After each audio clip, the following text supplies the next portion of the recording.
Hey, good afternoon and welcome to the Cruise Amigos live from London. I'm Chillie Falls over here in Forest, Virginia in the US of A. Down beneath me is Martin. He's over there on that side of the pond in London. Next to Martin is John Reitmeyer. He's up there in Minnesota. And I'll get to our guests at a little, well, no, first I'll introduce our guests. Michael and Donna Phillipus, they're from Houston, but they're in Mississippi. So they're going to be talking a little bit in a bit. But first, Martin, before I know you've got to leave rather quickly today, and I have a couple important questions to ask. Number one, did Mom ever sober up?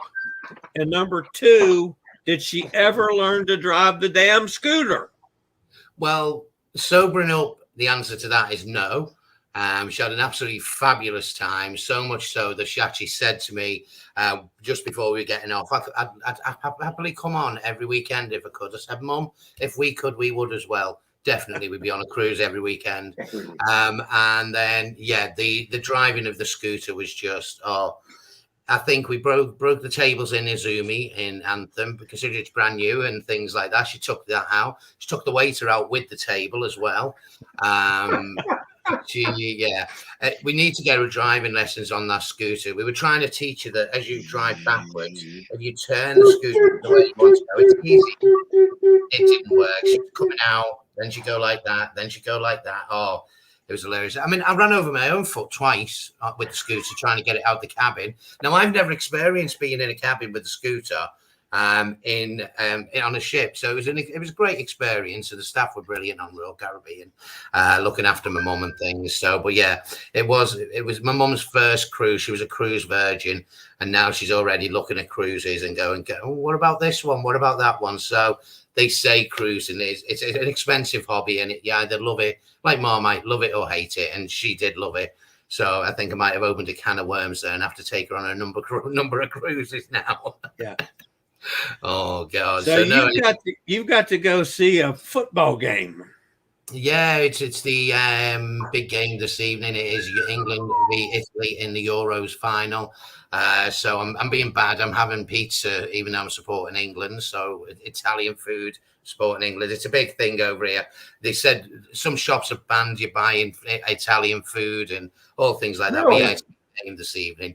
I'm not usually a football fan, but you've got to be patriotic and support your national team. I'm a big rugby fan, so I love my rugby league and rugby union. But this is something we've got to do. But I think we may have mentioned it last. I don't know. Did we mention it last week? I don't think we did. We've got something very, very, very, very exciting coming next Sunday. So I can't say a little bit. Well, too much at the moment because I am sworn to secrecy. But what I will say is you may get a hint if you look on my Facebook page on Thursday afternoon, round about between 12 and 2. Thursday, yeah, between 12 and 2. And then you might get a hint about where we will be coming live from. We love to come live to you with things, and we try and stay live, but obviously sometimes the Wi-Fi isn't brilliant and we lose it and things. But that's the whole thing about this show. It's raw, it's live, it's fun, it's about having a laugh and enjoying it. And I'm really excited about the next one. And I will also have some videos that we'll share the following Sunday because we are back on Royal Caribbean's Anthem of the Seas for 5 nights, so which is quite nice. So yeah, I'm hardly at home at the moment. So, but hey, I'm making up for you guys who can't get on cruises at the moment. So, thanks so much, thank you. But you so when you're in the bar, do you go, okay, this one's for John now. John, I'm drinking this one for you. Yeah, that's what happened with my mum. She was like, I'll have one for John, I'll have one for Chillie, and I'll have one of my own. No wonder she was absolutely hammered, Smashed the whole time. Drink it for us all.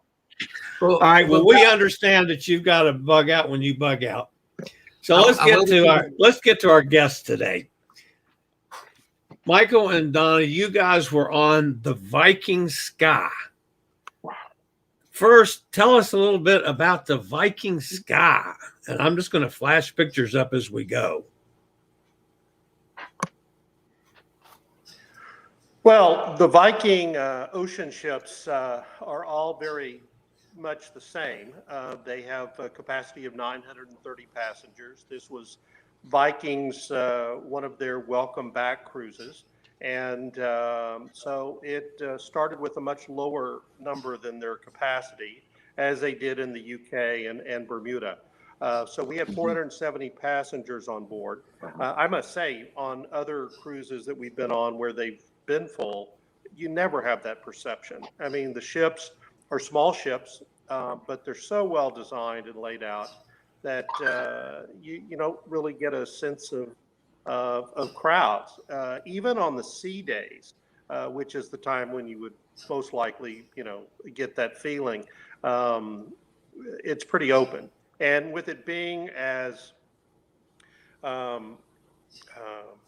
empty as it was, you can see here, this is actually the afternoon. This is the pool deck that's open. There's a retractable roof that comes in, and they had it closed most days, with some maybe a few feet open for letting fresh air in.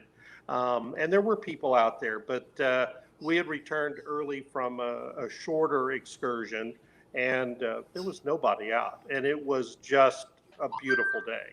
So we've done about 8 Norwegian cruises, and I think this was our 3rd Viking. It was supposed to have been our 4th, but we've done 3, and all the ships are great. None of them are older than 2015. That's when they started. We were scheduled to be on their newest ship, which is the Venus, Yes. earlier in the year to go to Norway. And of course, with COVID, that Look at that. didn't happen. Oh my. This is a spa. The thermal Must be terrible. spa, and because of the COVID terrible. protections, they had you make appointments, and they only allowed a certain number of people in. 6 guests. And actually, the second time we went, we were the only people in there. There's nothing better than having the entire thermal spa to yourself, which normally wouldn't occur. But it's a great facility. Normally, along that back wall that looks like a fireplace is a fireplace, not real gas. But they were missing a part for all of those fireplaces, so none of them were going on the ship. Initially, we thought it might have had something to do with COVID. Didn't make sense, and we asked, and they said, no, we're just missing parts for the fireplace. So they were hoping to get those back going again. The picture you're looking at there is the Beatles show. They had this 4-person group, and they did several shows in the theater. Again, socially distanced seating in the theater. The first few rows were empty, and then they marked off seats between groups that were, attending the performances. So they did a Beatles show, ABBA. an ABBA show, and then a songbook from the 50s to 90s. 60s Yeah. to 90s. Yeah. Viking doesn't have the entertainment that the big, large ships do. They're more of a learning experience. So they only have, they've got music playing throughout the ship. They've got a pianist, a trio, Guitar. string quartet, or string trio, a guitar player who was very good, playing in different locations throughout the ship, and a great band. Yeah, they're 4-piece band. their resident Viking band's tremendous, and But they have a lot of, they have a resident historian who gives talks. They have a nature person who comes in and gives history stuff. So it's really neat. It's more of your thinking man's cruise. yeah. And the good thing about those, before I talk about the room, I'll continue that thought and say that the good thing is, even if you didn't want to, just not because of the current COVID situation, if you had other things scheduled, they video those, and then they're available on their in-room TV system. So if you've got other things planned, you can get your port updates and all of their speakers. They've got Viking resident historians. that we've really enjoyed in the past. So the picture on the screen now is a penthouse veranda. All of the rooms have verandas. So this is, I guess, sort of the medium size a room. We like it because you've got more floor space, you've got more storage, but it's a great cabin, more than you really need, because generally you're not sitting in your room. That's one of the things we enjoyed every morning, which was Viking had some great protocols in place. Everybody on board had to have been vaccinated. They did daily testings, and these were saliva testings, so you didn't have to have anything shoved up your nose or down your throat. But I will say, getting the 2 milliliters plus first thing in the morning when you haven't had anything else to drink or brushed your teeth or anything. Yeah, you couldn't do that. So the first thing is getting enough of saliva for your daily test, which some mornings was a challenge. Additionally, you would do temperature checks. They would either do that manually, and then they had some equipment at the restaurants. You would scan your key card, facial test of your temperature, and it would tell you you're clear or not. And then you also had to do a daily paper health check, just to say that you didn't have symptoms. So we felt very comfortable. We were pleased with the protocols they had put in place before we left, and weren't disappointed during the cruise. We, by the way, I will say hello to Jack, to Emily up in New York, and to Lady up in Alaska. Lady, good to see you again. What was your route from Houston? I assume you sailed from Reykjavik? Yes. That's right. So we flew Houston to Newark to Reykjavik, and that was the same thing on the return. The route was around Iceland. We started and ended in Reykjavik on a Saturday. Unlike other cruises, both on Viking and Norwegian, where typically we would go in early and or stay later, we didn't, and that was because of COVID. We booked the airline through Viking. We don't always do that. Sometimes we can get upgrades and do a better thing through our own personal airline status. But we were a little concerned about not knowing where things were going to go with COVID.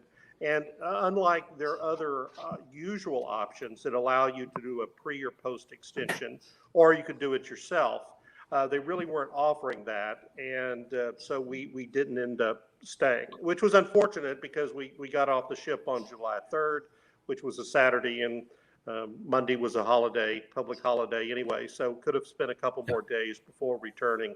But we just didn't know that when we initially made the plans, which wasn't that long ago. I think we booked this. The minute they announced it, we were looking. Yeah. And that was gotta get out of the house. I don't think it was more than days out that they announced it. Yeah. With that much traveling, and of course I realized those were some rather lengthy flights.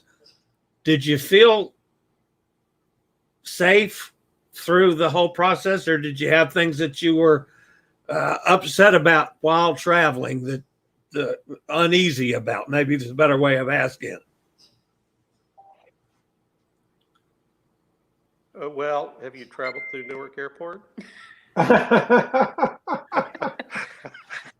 Yeah. Point well taken. That probably would have been my comment, whether we were in a COVID situation or not. Actually, I would say generally we felt fairly safe. It didn't take but a minute to walk into the airport terminal in Houston when we were getting ready to depart, to see people who weren't following the federal guidelines and not wearing their masks. And so that's a little disappointing. But I would say generally most everybody was doing it. We had an opportunity to go into the United Club. At the time we left, there was only one of the, I think, 5 United clubs that are in Houston open, and in Newark there was only one club. So those were pretty crowded locations. So while the club was crowded, and it is a first world problem to talk about, airline clubs versus sitting in the airport terminal. Generally, we had the ability to go into those clubs. But everyone was pretty well wearing masks. So hopefully, How was your weather Yeah, there were a few.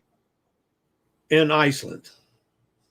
The weather was spectacular. We were a little concerned, and we had sort of bought wet rain gear in advance. We're also going at the start of next year, a now year postponed trip to Norway. So we had gotten some gear for colder weather and for wetter weather. And in looking at the forecast for weeks before we departed, there were generally large chances of rain in all the cities that we were going to.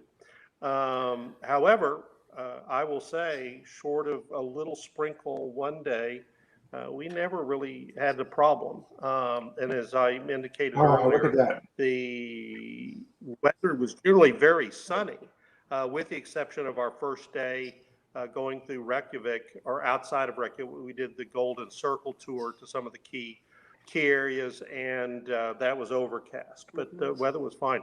This is an interesting picture. Being from Texas, we're accustomed to Texas bluebonnets, and one of the first things we noticed as we were heading in from the airport is all these flowers, and I kept going, these look like bluebonnets. And they're Canadian lupines, which were Alaskan lupines, which were Canada. Imported from Canada a few decades ago, I believe.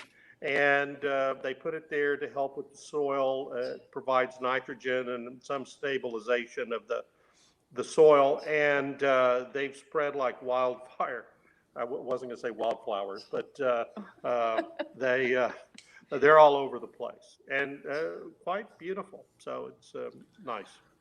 I will also say hey to Sonny, and matter of fact, Sonny's down in Mississippi. Let's see who else is. We got Nikki down in Jacksonville, and we've got Katie, who is vacationing up on Martha's Vineyard. So hi to all you guys. That looks like a place I could hide John. Is that a bicycle rack out front there, or is that where you hang your fish for the day? This is related to a fishing village. So this was actually, no, that wasn't on Westman. I think that was. It was in. It was on the eastern. No. It was in Ísafjörður. Ísafjörður. Yeah. By the way, learning to pronounce all the various ports is sort of a challenge. So anyway, we stopped in, and they have it's sort of like, I won't say it's a national park, but it's one of these sites around Norway that provides a basis of history. This is a fisherman's hut. There were some other huts. There's a drying hut, some material out front for the fish and their gear. And so they have some locals there that talk about the process. Inside the cabin, there's actually some of the equipment from olden fishing days, and some other things from the time, to give you an idea of what life would have been like for some of those early fishermen. This is part of one of the national parks, which is. I was in Akureyri. Yeah, you go out and it's a lot of volcanic activity, obviously. Very scenic. There's lakes around the area, and then you have where,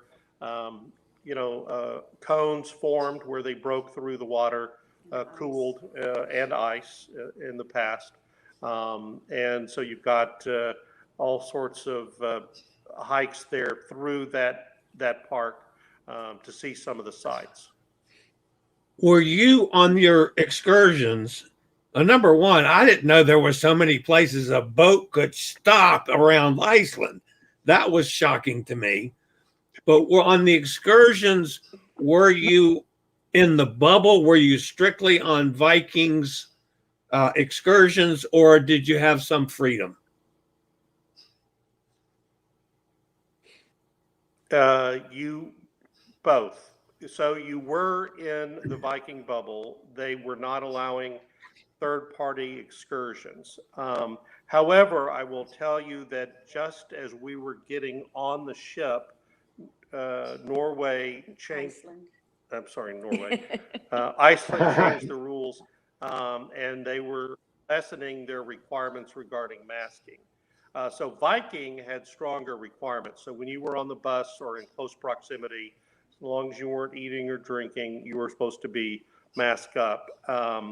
And they were pretty firm about it. And generally, everybody on the bus complied. There were a few folks who had to be reminded or who forgot. But generally, that was fine and it worked well. When we arrived at the airport, actually, they required a test. You had to prove your vaccination status. That was done online and in advance and at the airport. When we arrived at the airport, one of the longest delays was about 90 minutes after we got our baggage. There was a line that snaked its way through all of the baggage claim. In fact, for a while, they had to stop people from coming into the baggage area because the line extended all the way to the entry doors. And we noticed that it was the customs area. And we thought, well, that's sort of weird that there's such a delay getting to customs.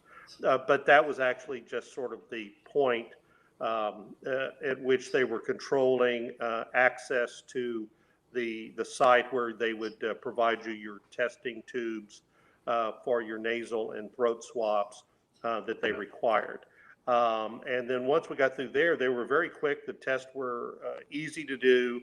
I think those people had a lot of great experience. And we got our results back from Iceland pretty quickly.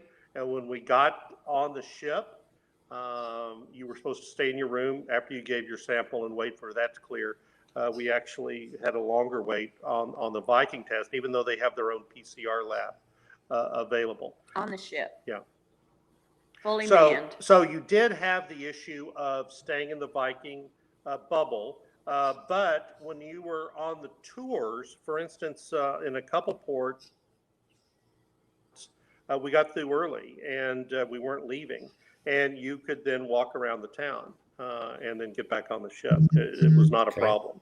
So it was sort of a combination of things, and I believe as things open up more, that is likely to change. Interestingly enough, I guess we arrived June 26th, and on July 1st, Viking stopped requiring for vaccinated passengers or visitors a test be taken at the airport if you could prove your vaccine. Iceland. Did I say? You said Viking. Iceland did. That's right. Yeah. They relaxed their stuff even more. Yeah. All right, back to pictures. Yeah, this is part of the area around that volcanic area I was talking about. That's the same day we went to that volcanic park area. And these are some of the cones that are coming through the lake area. You can see some of the lake in the back, and you can also see some of the, that's either a volcano or a cinder cone. These are much more ancient volcanic activity. On the way back to and from the airport, you could see where the current volcano is erupting. This is one of the two falls, and I'm trying to remember if this is Godafoss or Gullfoss or Goda. This is Godafoss. Yeah. So they're beautiful. They're one of the popular things to stop at.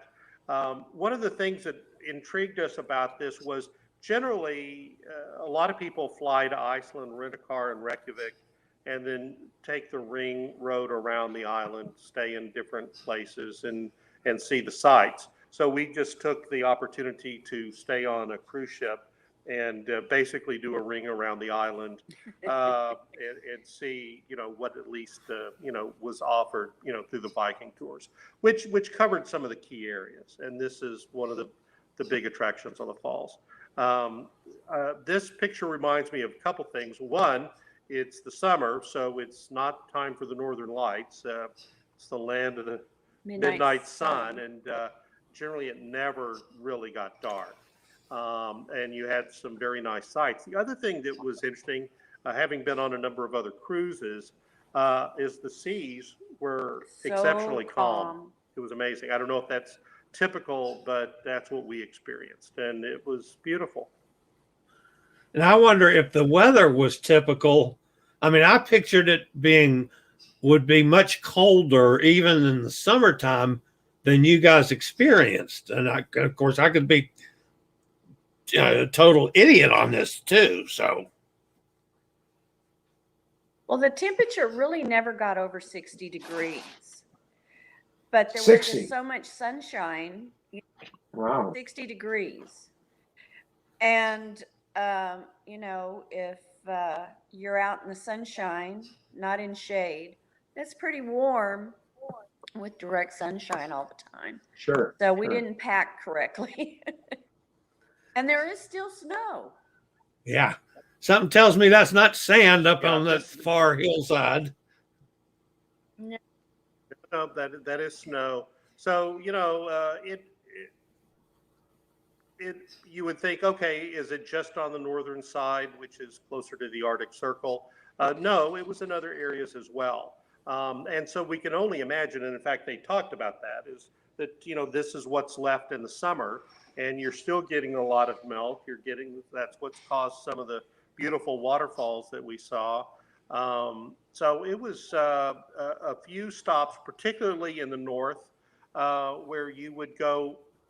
I don't know that they would officially be called a fjord like they are in Norway, but it has that look where you're going inside a passage between mountains. They're not as tall. Yeah, they're not as tall, but it was quite scenic, just beautiful, a great way to wake up.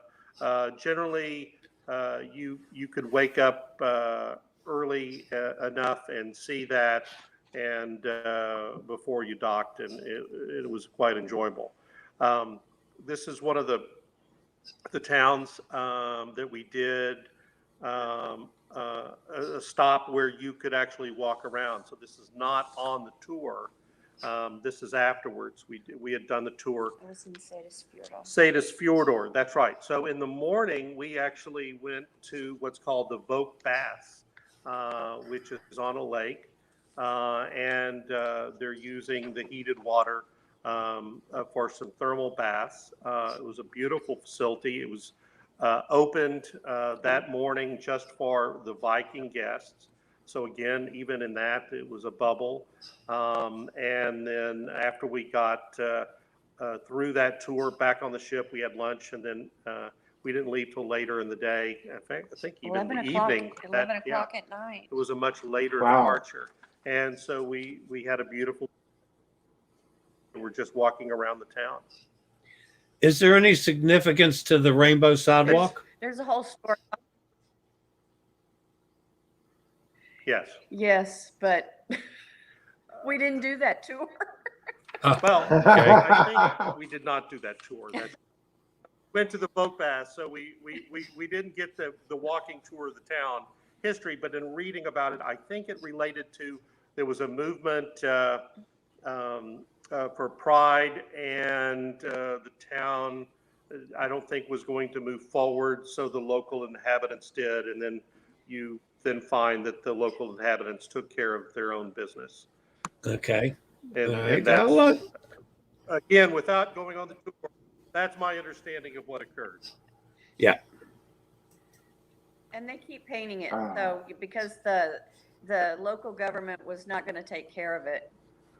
So this is the same town, and as you can see, there's been a landslide here that occurred actually not too many years ago, and it was after a period of great rains, and luckily no one was killed. There was a number of buildings and houses destroyed, so you're basically walking around the town looking up, and it's just not this area. There's another area where there was some landslides, but you can see how beautiful the waterfalls are, and that's just with the the limited snow that's still out there now. So I can only imagine a few months ago how much more snow and water there would have been. And landslides are a big problem, or avalanches in the wintertime. So they're taking a lot of mitigation processes, but is this where they So, hatch y'all the know new what these Icelanders then? Is this yeah, it's an hatchery, isn't it, for Icelanders? It's an art installation, and these are eggs made out of granite. It's in a town called Djúpivogur. Hopefully that's close enough. And it's an art installation. There's 32. plus. I was going to go 20 plus because I couldn't remember the exact number. 32 eggs. And it's based on the various bird eggs that are found in Iceland. Now, interestingly enough, while this was done locally, there is no granite in Iceland, and so this was apparently all from China. Yeah. But it's quite scenic. This is a better picture than you might have. Actually, I took a variety of shots, and this is after some of the cars moved away and people moved away. And behind that first egg is actually a construction site. So in other shots, there's a yellow Caterpillar tractor. And then I figured out, wait a minute, if I just lower the camera, I can block that out and get a much better shot. Now, how successful would, if we use John to try to hatch one of those eggs, how successful would we be in getting little Johns running around Iceland? I think you're cracked, Shelley. I think you're cracked. That's not unusual. Well, yes. I was going to say that's an excellent idea, but excellent. This is he's on it. He's one of us. Eggs. One of us. Very good. One of us. There we go. The yoke's on you. So this town, this is the same. No, it's not. No, No. it's not Jaime. No. No. No. So it's This mountain name escapes me right now, but you may go. It looks like a pyramid, and that's what It they does. say. It looks like a man-made, The artificial. local Yeah. lore is that, but it's not artificial. It's just how it's formed. And local lore is that the mountain will grant wishes. Ooh. They have a very large fairy and troll and elf belief there. So there's great stories, some of which sort of become a little convoluted as you move from town to town. Look at that. Oh my goodness. Oh my goodness. And I assume that is the sky in the, So in this the shot, background. it is indeed, and this was on toward the end of a walking tour, and we had a guide who said, "Oh, we're going to walk up this hill," and we thought, "Oh, okay," and Donna was up ahead with the group, and I was sort of lagging behind. I was taking pictures, and then they paused, and then it's like, "Well, we just need to go over this next rise," and then There's another rise. there's another pause, and then another rise. And when you get up there, then you do get a beautiful view like this. It was not the hike we expected. We were woefully unprepared. That's right. So they do. Sonny they do wants to warn know you about, is it an easy or a moderate? Sonny wants to know, while you were visiting there, did you have the urge to move there? No. There's, most of Iceland is not inhabited, and we live in a very large American city, and we're accustomed to a lot of the benefits of that. Even though there are, very nice things about being out in nature, There's only 367,000 some odd people on the entire island, and most of them are in the west. The And east most is, of them are in Reykjavik. yeah. Some of these towns had a population of maybe 300. Oh, wow. Yeah. So, you would go, I don't know that I have the right makeup to be, living in a town that small, that is so far away from everything else. But it's beautiful to visit. I want to go back. The people were very nice. This is one of those small towns that has 300 people. And, you see the vessels there. I thought that was just a great shot. It's very calm there, and you can see the reflections of the vessels in the water. The clouds. Yeah. Nice picture. I tried to like pick out that the good picture a lot. And so Beautiful. you can, that was a tender port. Oh, Yeah, wow. let's see, we had what, 3 tender ports? 2 The tender last ports. two. The last 2 were tender ports. Here we're coming in to our last stop before we're returning to Reykjavik, which was Jaime. Is that right? Hey, May. Okay. Yes. Yeah, it's in difficult. the Westman Islands. It's about 4 to 5 miles off the southern coast of Iceland, and it's where they had that volcanic explosion, and they had to evacuate the 5,000 residents in just a few hours. Luckily, the fishing fleet was in port, and so they were able to get everybody off. And that went on for a while, I think about 6 months. And one of the pictures you saw earlier, which we didn't explain, that looked sort of like a house that had been damaged, but it was indoors. That's the museum there for the volcanic activity. Okay. But that was a great morning, because as we were coming in, Donna was actually doing a video, and was just shooting us coming in. And I would say into port, but again, that was a tender port.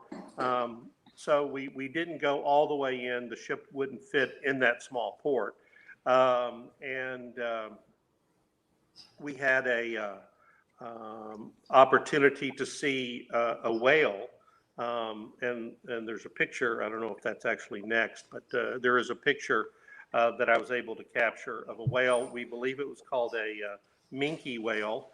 There was an expert on board, especially in the north. Yeah, there you go. So that was quite exciting to see. They had a couple opportunities, particularly in the north, where it was very common to have whale sightings as you're coming in or exiting port. And in fact, they had a 5:30 a.m. opportunity where they were offering mimosas, and their resident expert. And we actually saw the cruise director, Jenna, who we had on other Viking cruises before, and we're talking to her and said, well, is this something that we could actually just see from our cabin? And she said yes. And so we opted not to get up at 5:30 to have mimosas. And they didn't see whales that morning. No, they didn't. So we were very pleased to be standing on our verandas into that site, not at 6:30 a.m., and being able to see a whale. And people may look at the picture and say, well, that's not a whale, that's a dolphin. We did actually talk to some of the resident experts, and they said no, with that fin, that would be I think it's called a minke whale. So anyway, Yep. and we did see some further off, but that was the I love the way I love the way Viking has the educational part of the cruise down really well, it seems. They do. Yes. Is it their monikers? It's the Thinking Person's Cruise, or Yeah. somebody says that at least.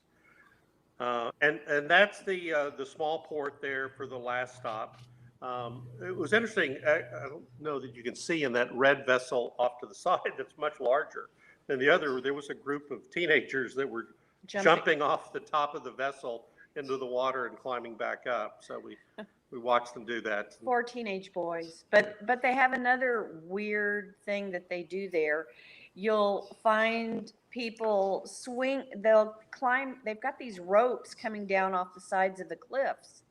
Could have been like the mountain behind that, but it wasn't on that one that we saw it. But they're swinging from one side to the other, and it's a historical thing that they did, because back in the day, whenever that was, they would swing back and forth to get the birds' eggs off the cliffs. So there's lots of birds there, tons of birds, and unfortunately, we didn't pick any of the excursions to go and see puffins. Which we thought we would see, since there's supposedly millions of puffins in Iceland. Yes, but, I understood that. Yeah. Yeah, well, We we didn't. Is the water really cold? We did see other types. I'm sorry? Say that again. Is the what? Okay, I asked, is the water really cold? And you blanked out. So you need to repeat what you were saying. In terms of the lakes, we only got close enough to the water on the Voke Bath tour, because you could actually jump outside of the thermal area into the lake directly, and lots of people did. We didn't, but they sort of had an infinity edge, so you could reach over, and the water wasn't that cold. I mean, it was cold enough I would not jump into it, but yeah. It wasn't frigid. But there are other areas where it probably would be colder. We drove going to the baths. Actually, we drove from one side of the island up over the mountain and down into the valley where the baths were at this lake. And on the top of the mountain, the lake up there was still frozen. That's right. And Wow. I don't know if it would be frozen enough to walk on, as you would see melted areas. But That's yeah, right. it was beautiful. It was beautiful that day. Yeah. Kind of has that blue color that you equate with glaciers. Yeah. I don't know where that. That's when we were walking around town. Yeah, we actually sat there and watched some ducks hunting for food and swimming in the lake. There was a park bench there. That's the town. You can see that area where the avalanche or landslide was. So that's on a free time of ours. I assume those are evergreen trees. Yes, they are, and they are intentionally planted. There are no forests on the island. Well, there's one small area where there is some of the indigenous forest, but most of it was destroyed centuries ago for wood. When the Vikings came. Yeah. So they did point out a few areas where that is what a natural forest is. But in numerous tours, they would go, well, this is our forest. And you would go, that's not a very big part tree. So they brought a lot of stuff in. Yeah, they've planted a lot of stuff, because most of these hillsides that you see, they don't have trees on them. Yeah. Yeah. And again, runoff from the snow melt, I can only imagine what it is. And other times of the year, it was spectacular. And the waters, I think there's some other picture. I'll wait and save that for whenever we get to another picture. Yeah, that's that area that Donna was talking about when we were crossing over from the town into the valley where the Voke Baths were. So that's part of that area. Okay. For this time of the year, we thought we were very lucky to see that, without having to go off into some back country. None of the tours went into the interior of the island. Yeah, that's a picture of Voke Baths. I didn't have the camera out when there were people there, so we've actually been in. We were changed and already showered and were waiting to board the bus, and I went back out with my camera. So there they've got an area right outside the changing rooms with a walk up or swim up bar. And then there's 2 other pools, which are floating pools in the lake. And that's where you could jump, from those platforms into the lake if you wanted to. And it was progressively warmer, thermal heat. It was not hot. They do warn you about that there's all sorts of thermal activity around the island. And unless it's an approved bath, you could burn yourself. It's sort of unfortunate you have to warn people about that, but it's good that they do, because we did see some thermal activity where you just had boiling water, and you don't want people to get burned. But that was a great experience. That was our very first day. That's the view from the Newport where the ship was moored, looking across. And this is an island that's actually a restaurant there. We did not get to go there, but apparently it's a very popular place. That was taken from outside our stateroom, so Yeah. off the veranda. Beautiful. I'm fascinated with these pictures. So here we are in one of the thermal baths. This is the Striker something, Strucker. Oh my. I would say geyser. They call them geezers, and I don't think it's because of an age thing. Gazer. It's gazer, not geezer. It's gazer. But it's not geyser. And it went off. It's their Old Faithful. But not necessarily as large. But we were able to see it go off several times. And in fact, one of the times I was filming some video, it was a double. So just about 10 seconds later, it went off again. So that was fun. Oh my. Look at that. And so this is the other falls. This is Gulfoss, which is what we saw first. It's golden. It's supposed to be golden waterfall. Unfortunately, that was the day that was very overcast and misty and cool, so you couldn't see the water running off in a more golden color. Yeah, if it was supposedly sunny, it was supposed to have been golden in color, but it was still spectacular and neat Amazing. to see. Yeah. It's not the same as going to Niagara Falls, and being on the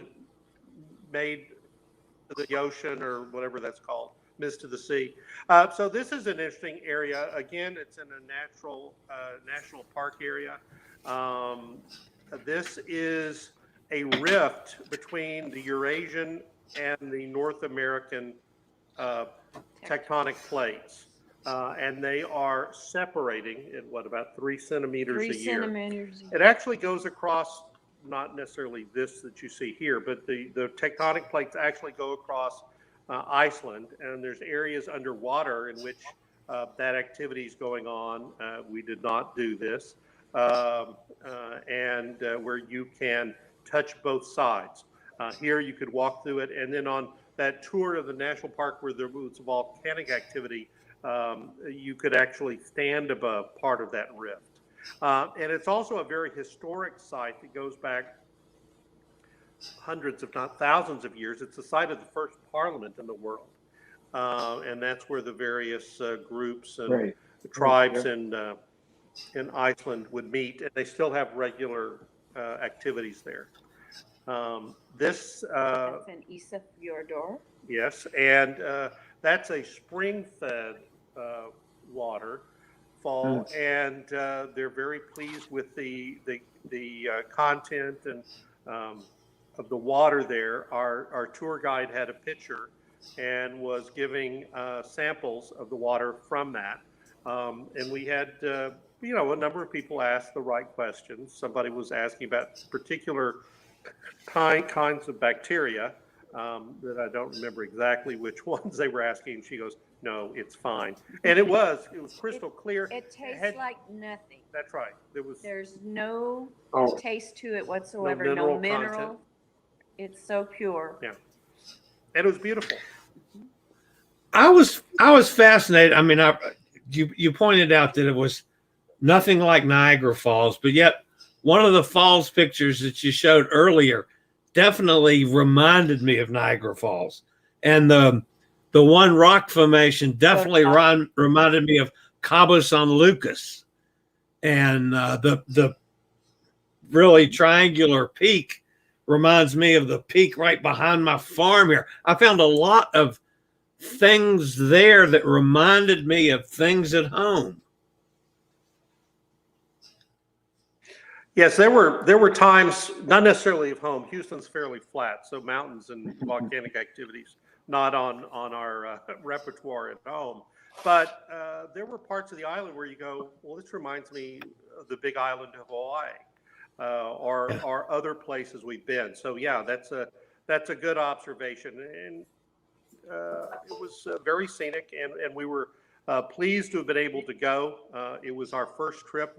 We actually returned from Australia and New Zealand on a Norwegian cruise on March 1st of 2020.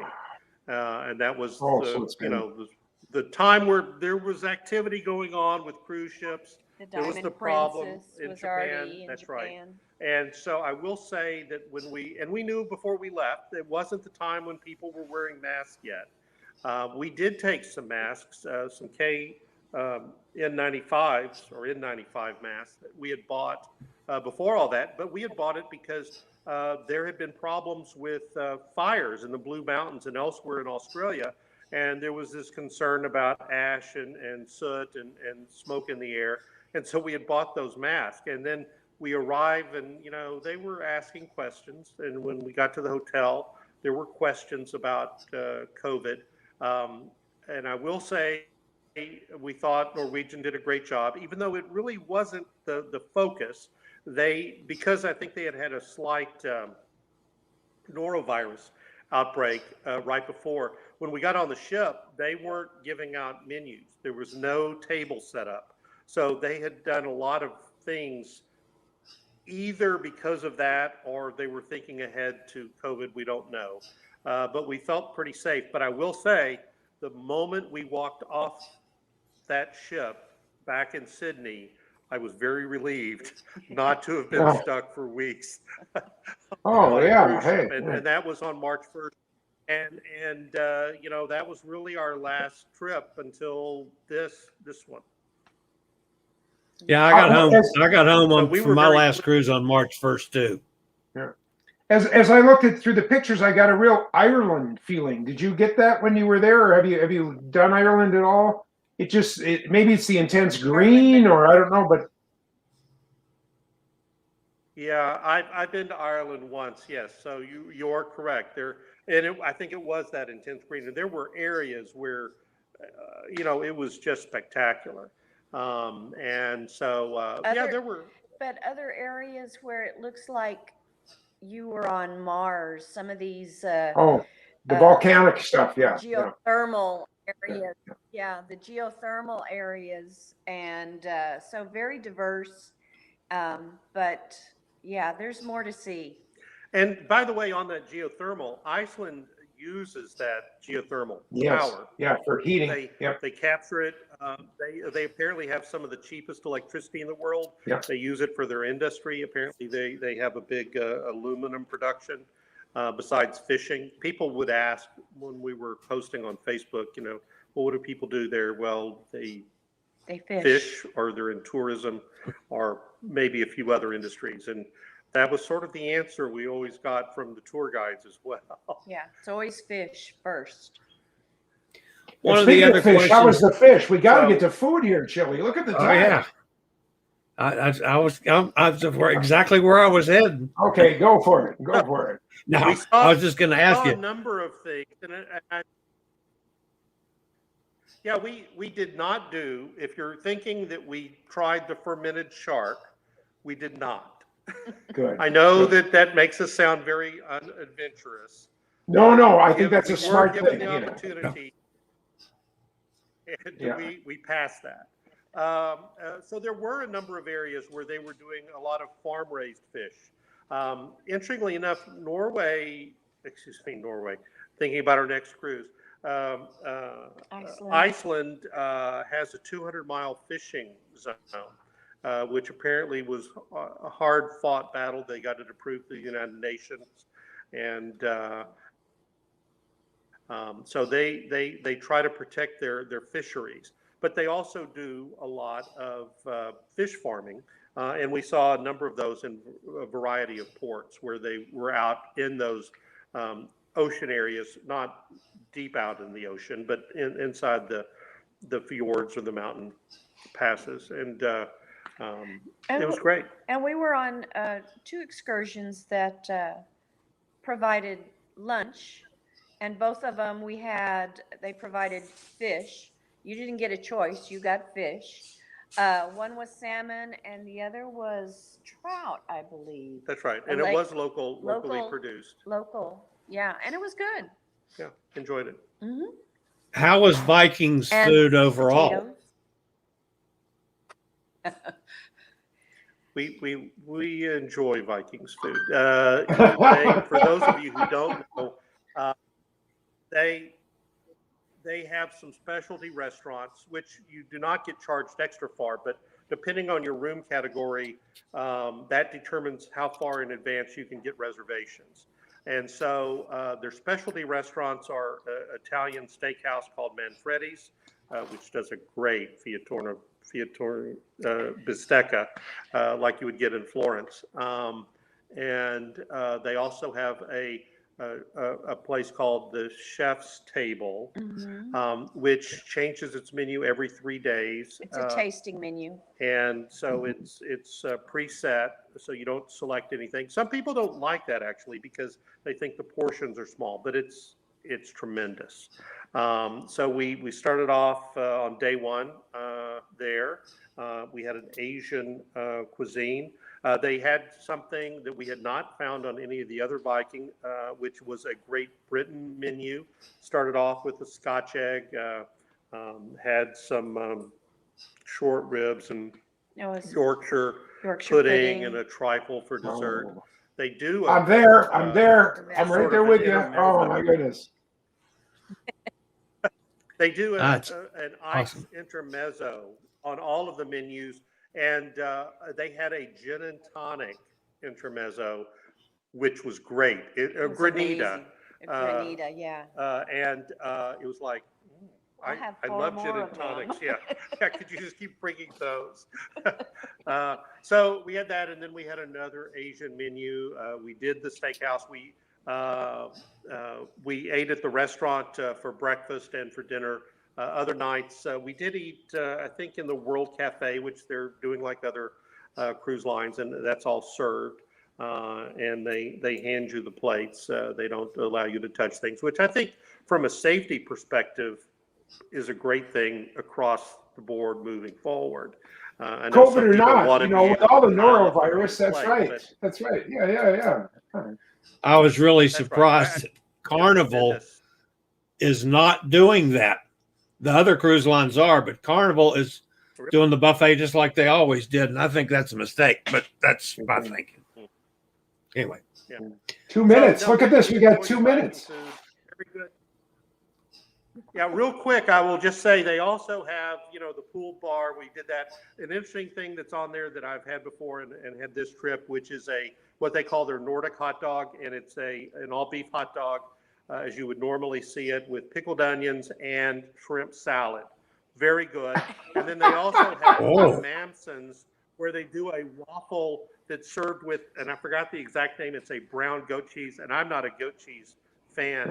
I love that. So some very interesting things across the spectrum. They do great ice creams and gelato as well. They do pizza in the World Cafe. Their food is some of the best. If you've done any of their river cruises, yeah, it's marvelous. Their service is outstanding and didn't disappoint. There were a few things they couldn't do. They do a great afternoon tea. We did a couple times. The only problem was I usually try to get something called Sashong, Lapsang Sushang, which is a Chinese smoky tea, and they didn't have it. And it was part of the issue of getting things back Shipped. Yeah. you know, in the COVID era. In the But flow, generally, in the we flow didn't going. see many times where they weren't on the same service level. Value. Well, guys- can we get it? Can we get just one question here? Cost and value. Where do you think you fit here in this cruise? Well, you know, it's a little different valuation because Viking offers an included port tour in every port. Now, if you One. stay Every port, yeah. if you stay 2 nights in a port, you only get one included tour. And we did a few of the included tours. We don't do it on the basis of the price. If it's something we want to do, we try to book it. And so we had a combination of included tours and some all day, 7-8 hour Optional tours that you know, we enjoyed. The one thing we didn't get to do because it was booked up.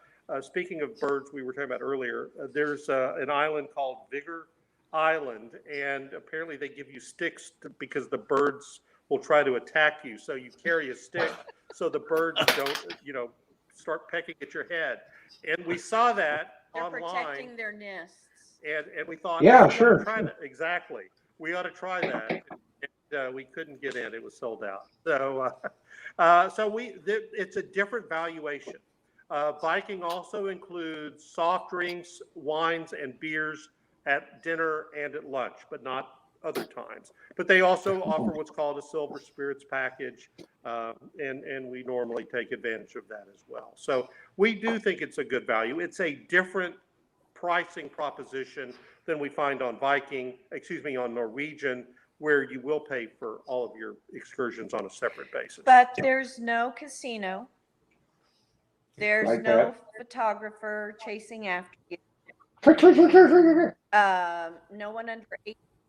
No one under 18. What else? They're not nickel and diming you, coming after you for every little thing. And when you get off the ship for a tour, they hand you a bottle of water. They don't bill you for a bottle of water if you grab one. And you know, it's sort of, I mean, it's small things, but it's all very nice. That adds up. And the ships Well, listen, are guys, spectacular. Really Beautiful. are. this has been absolutely fabulous. Wow. I thank you guys so much for literally giving me an education. I knew and know still next to nothing about Iceland, so I really appreciate this. And thank you so much for being with us. And we lost them. Don't go away. Goodness. Remember, they weren't supposed to go away. Oh, well. Well, that's going to wrap us up today because we have gone overtime. John, we'll see you later, my friend. Pleasure. What Fabulous an experience. show. What a great show. Thank you for getting these. See you fine guys folks. later. I'm sure we'll see them again. You bet. Bye, everybody.